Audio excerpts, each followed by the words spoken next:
parasite. 사실 모두가 바랬지만 아무도 기생충의 올해 아카데미 주인공이 될 거라고는 장담하지는 못했습니다. 보수적인 오스카의 반응에 비춰볼 때 현실적으로 작품상에 좀 더 이룩했던 영화는 바로 샘 맨더스 감독의 1917이었죠. 심지어 봉준호 감독마저 여러 차례 인터뷰를 통해서 1917을 언급할 정도였는데요.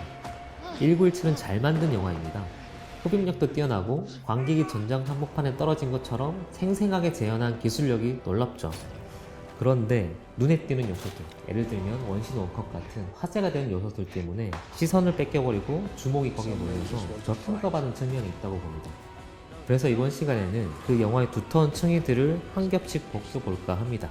우선은 영화가 보여준 대로 따라가 보려고 합니다.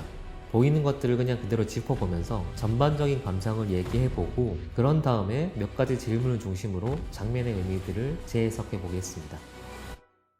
I'm only going over home.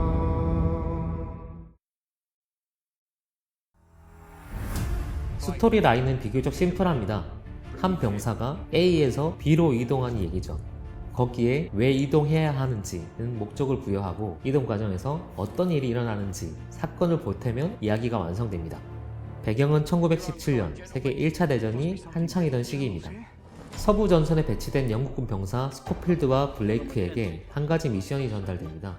8시간 안에 다른 전선까지 메시지를 전달해야 하는 거죠. 만약 성공한다면 그들은 1600명에 달하는 동료들의 목숨을 살릴 수 있습니다. 제한 시간이 주어지고 영화는 이제부터 시간에 쫓기는 스릴러의 구조 위에서 달려가기 시작합니다. 그리고 그것을 하나로 이어진 편집, 그러니까 원 컨티뉴어스 쇼트를 통해서 구현하고 있죠. 이 영화의 핵심적인 아이디어는 여기에 있습니다. 시작부터 끝까지 한 테이크로 시간과 공간을 담아내는 거죠. 거기에 더해 마치 위성처럼 인물 주위를 360도 도는 카메라를 통해서 전장의 모든 순간들을 놓치지 않고 담아냅니다. 촬영 감독인 로저 디킨스의 인터뷰에 따르면 실제로 최장 롱테이크는 7, 8분 정도이고 나머지는 편집 등을 통해 교묘하고 매끄럽게 연결시켜 나갔습니다. 아무 사전 정보 없이 이 영화를 접하신 분들이라면 시간에 쫓기는 것 이외에도 또 다른 차원의 긴장감을 느끼실 수 있을 겁니다. 바로 이 장면이 언제 끝나나 혹은 언제까지 이어질까 하는 질문들 말이죠. 핵심은 한 호흡의 연속성을 유지해 가고자 하는 태도, 그러니까 정확히는 이거는 원 컨티뉴어스 쇼트라기보다는 롱 컨티뉴이티 쇼트에 가깝습니다. 시공간을 자르지 않는다는 게 중요한 개념인데 이 영화는 소재 때문에 덩케르크와 비교하기도 하지만 실은 극한의 편집을 선보였던 덩케르크의 정반대편에 있는 영화라고 볼 수도 있습니다. 덩케르크는 3개의 다른 시간축을 교차 편집시켜서 하나의 덩어리로 만들어간 영화였습니다. 물리적으로 완전히 잘려있지만 동선이나 움직임, 감정적인 부분에서 하나의 호흡으로 일치시켜 나가는 영화였죠. 비유하자면 관객의 머릿속에 거대한 지도들을 만들어 나가려고 하는 영화였습니다. 반면에 1917에서 중요한 건 실시간, 그러니까 관객과 인물의 시간을 일치시키고 있다는 감각이 중요합니다. 뒤에 다시 얘기하겠지만 실은 이것도 일종의 트릭이죠.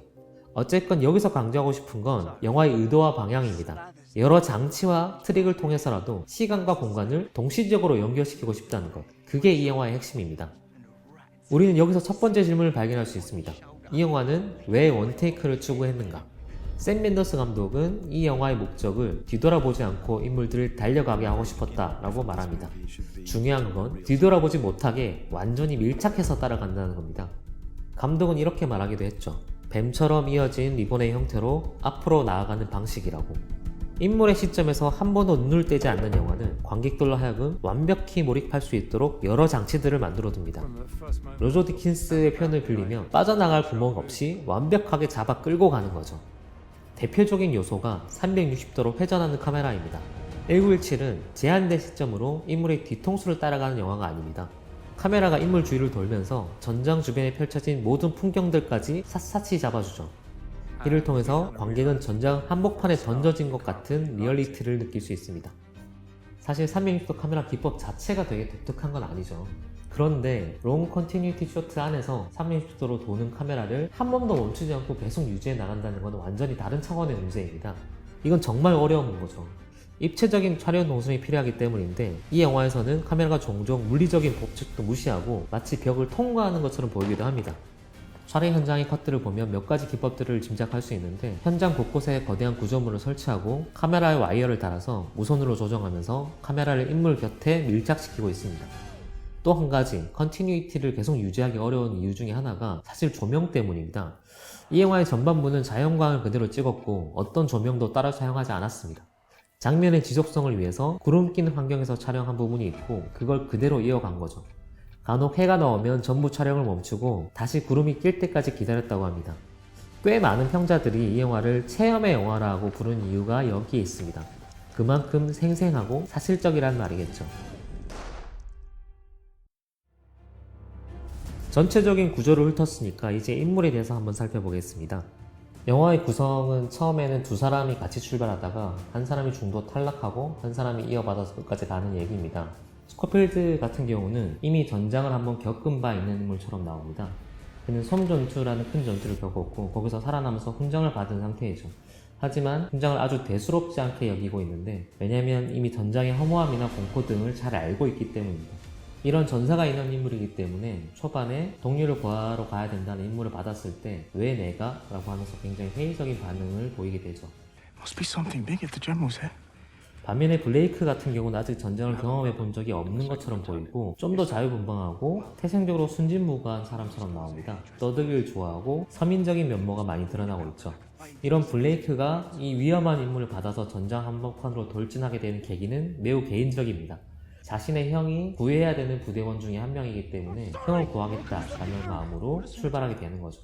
스코필드 같은 경우는 블레이크로부터 선택을 받아서 혹은 그냥 우연히 그 곁에 있었다는 이유로 같이 가게 됩니다. 자연스럽게 블레이크가 초반의 동력을 추동해 나가는 인물로 그려지죠.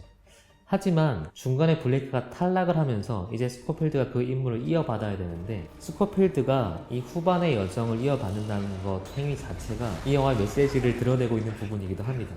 어떤 의미냐면 개인적인 동기로 출발했던 블레이크라는 인물의 마음을 이어받아서 모두를 구하고자 하는 마음, 혹은 인류애, 그리고 희생이라는 키워드로 확장이 되는 거죠. 그런 측면에서 초반에 블레이크가 부비 트랩에 걸려서 매몰될 뻔한 스코필드를 구해주는 장면은 상징적이기도 합니다. 이렇게 개인적으로 은혜를 입히는 것, 혹은 동료를 구해준다는 행위를 통해서 스코필드에게도 명확한 동기를 부여하는 셈이죠. 영화는 이렇게 상반되어 있는 두 사람을 버디무비처럼 설정하고 그 여정을 따라가는데, 사실 인물의 내면을 깊숙이 파고들지는 않습니다. 왜냐하면 영화 자체가 끊어갈 수 없기 때문이죠. 여기서 중요한 건 두 사람이 일종의 점 혹은 사건을 실어 다루는 수레에 가깝다는 겁니다. 색깔이 다른 여러 공간들이 나오고 그걸 돌파해 나가는 두 사람의 움직임이 있습니다. 두 인물의 움직임은 그 자체로 중요합니다. 관객이 실제로 목격하는 건 그들이 놓인 공간들이죠. 그런데 재밌는 건 이 공간들이 실은 연속성이 다소 떨어진다는 겁니다. 마치 준비된 스테이지를 하나하나 밟아 나가는 것처럼 다채롭고 완전 다른 공간들이 이어지죠. 1917을 두고 마치 게임의 스토리텔링과 닮아 있다는 지적이 나온 이유가 여기에 있습니다. 우선은 여기서 저기로 간다는 분명한 목표와 동선이 제시된다는 점이 그렇고, 각 동선마다 공간의 성격이 변하는 부분은 스테이지를 갱신해 나간다는 면에서 게임과 닮았습니다. 비유하자면 이건 목표물을 향해서 전진해 나가는 리얼타임의 어드벤처 게임처럼 느껴지는 겁니다. 이제 이걸 일종의 게임이라고 생각하고 마지막으로 동선을 한번 따라가 보겠습니다. 이 영화는 대략 11개 정도의 스테이지로 구성이 되어 있는데요. 정리해보면 초원, 영국군 참호, 무인지대, 독일군 참호, 평야, 트럭, 독일군이 잠복해 있는 마을, 강, 숲, 대본소의 연대가 준비하고 있는 참호, 그리고 다시 초원으로 이어집니다. 우선 초원에서 시작하는 영화는 영국군의 참호에서 전반적인 분위기를 제시합니다. 다음으로 명령을 받아서 철조망으로 메워져 있는 진흙탕의 무인지대들을 지나가는 장면이 나옵니다. 여기에는 수많은 시체들로 메워져 있는 되게 힘겨운 스테이지죠. 이 무인지대를 지나서 독일군의 진영으로 들어서면 또 분위기가 달라집니다. 그야말로 실시간 FPS에서 본 것 같은 어둡고 좁은 화면들이 이어집니다. 여기서 한 차례의 큰 함정을 뚫고 바깥으로 나오게 되면 이번에는 탁 트인 평원이 펼쳐집니다. 이때부터는 하늘도 맑게 개인 모습을 보여주죠. 거기서 전장의 포화에서 살짝 비껴나 있는 것 같은 농장과 민가가 나오고 잠시 평화로운 것 같은 순간이 이어지다가 다시 새로운 사건이 전개됩니다. 전투 비행기가 민가로 돌진하고 또 한 차례 위기가 닥쳐와 결국 블레이크가 중도 탈락하게 되죠. 이 지점이 영화의 거의 중간인데 여기를 기점으로 영화의 색깔이 또 한 차례 바뀌게 됩니다. 어쨌든 살아남은 스코필드는 아군의 트럭을 타고 장소를 다시 이동합니다. 이후에 아직 독일군이 머물러 있는 마을에서 한 차례 큰 격전이 벌어지고 마을 전체가 불바다가 되죠. 도망친 스코필드는 광물에 뛰어들고 차가운 광물의 이미지들을 연속해서 보여줍니다. 이후 강의 끝에 위치해 있는 고요한 숲으로 연결되고 마지막으로 목적지인 대본셔 연대가 구축해놓은 참호에 도착하게 되고 대망의 클라이막스 씬이 등장합니다. 이후에 임무를 마감한 스코필드는 다시 나무 밑으로 가서 휴식을 취합니다. 이 영화의 각 공간들은 완전히 별개의 무대라고 해도 좋을 만큼 성격이나 분위기나 톤이 다릅니다. 1917은 시간을 연속시키는 대신에 공간을 분리시키고 있다라고 볼 수 있는 거죠. 그야말로 각기 다른 무대를 통해서 일종의 편집을 하고 있는 셈인데요. 비유하자면 마키 오르네르는 일종의 연극 무대처럼 공간들이 다채롭게 변모하고 있습니다. 여기서 또 하나 재밌는 건 배우 캐스팅입니다. 조지 맥케이와 딘 찰스 에프먼이라는 상대적으로 덜 알려진, 그러니까 라이징 스타에 가까운 신선한 얼굴들인데요. 국내에선 다소 낯선 얼굴이죠. 주연 배우들이 다소 생소한 반면에 이 영화에는 유명 배우들이 다수 등장합니다. 영국군 참모에서 명령을 내리는 장군 역할에는 콜린 퍼스가 맡았고 소령 역으로 에드리안 스카보로도 나오죠. 중간에 마주치게 되는 트럭을 태워주는 대위 스미스 역할로는 마크 스트롱 배우가 등장하고 무엇보다 마지막에 명령을 받는 맥켄지 대령 역의 베네딕트 컴버배치가 등장할 때 반가운 마음이 들 정도입니다. 이렇게 유명 배우들을 요소요소에 박아두는 것은 마치 게임에서 길목마다 NPC를 배치하는 것과 비슷한 효과를 자아냅니다. 크게 보면 명령을 하달한다 라는 미션이 있지만 그 아래 자잘자잘한 방향들을 제시하고 그때그때 스테이지마다 수행해야 할 미션들을 제공하는 거죠. 말하자면 1917은 하나의 연속된 공간을 내달리고 있는 영화가 아니라 점에서 점으로 끊임없이 이동하는 매우 단선적인 영화이기도 합니다. 시간을 동시적으로 연결시키는 대신에 공간을 철저하게 분리시킨 영화죠. 그리고 각 공간들은 성격에 맞는 이미지들을 차례차례 전시합니다. 전장의 참혹함을 보여주는 무인지대에 널린 시체들이 있고 강물에 떠다니는 인간의 시체 집단은 끔찍하다기보다는 매우 생생하게 그려지고 있습니다. 여기에 대고 재현의 윤리 등등을 말하는 것은 어쩌면 공허한 말처럼 들리기도 합니다. 일종의 참혹한 끔찍함이라는 감정적인 접속을 할 시간을 잘 주지 않아요. 왜냐하면 앞으로 계속 끌고 가야 되기 때문에 그냥 스쳐 지나가는 어떤 배경들처럼 나오고 크게 고민할 거리, 생각할 거리 던져주지는 않죠.